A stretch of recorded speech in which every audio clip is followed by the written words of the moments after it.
Welcome everyone. I'm going to briefly review how one identifies and diagnoses malnutrition. While malnutrition is a general term which may refer to both under or overnutrition, when we identify malnutrition or diagnose it in a clinical setting, we are looking for signs of undernutrition. ASPEN and the Academy of Nutrition and Dietetics have agreed on criteria to use when identifying malnutrition. These can be found in the article by White et al., which is included in the Basics module within your MNT course. Remember that to diagnose malnutrition, you need to have met at least two of the criteria.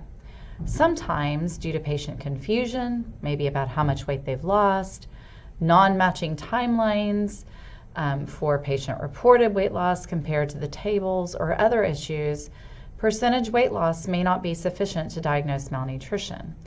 If two other clinical criteria, such as, for example, subcutaneous fat loss or muscle loss or functional strength are impacted, you can still diagnose malnutrition. But if you can't diagnose malnutrition, you can still choose a nutrition diagnosis like inadequate oral intake or involuntary weight loss if those are present.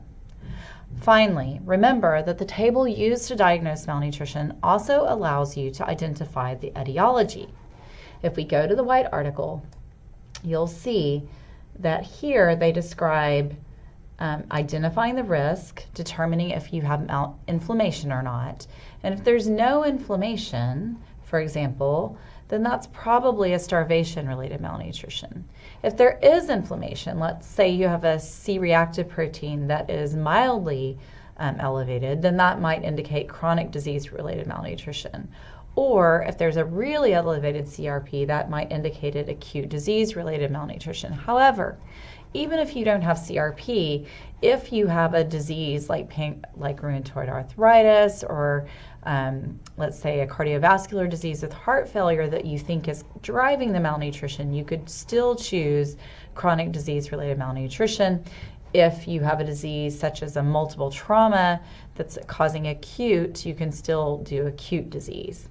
The other thing to remember is when we go to the table within this article, you can also look at the criteria of the context in order to help determine which category you fit in. And also, when you're looking at this criteria, this helps you decide whether it's mild or severe malnutrition. And that is all.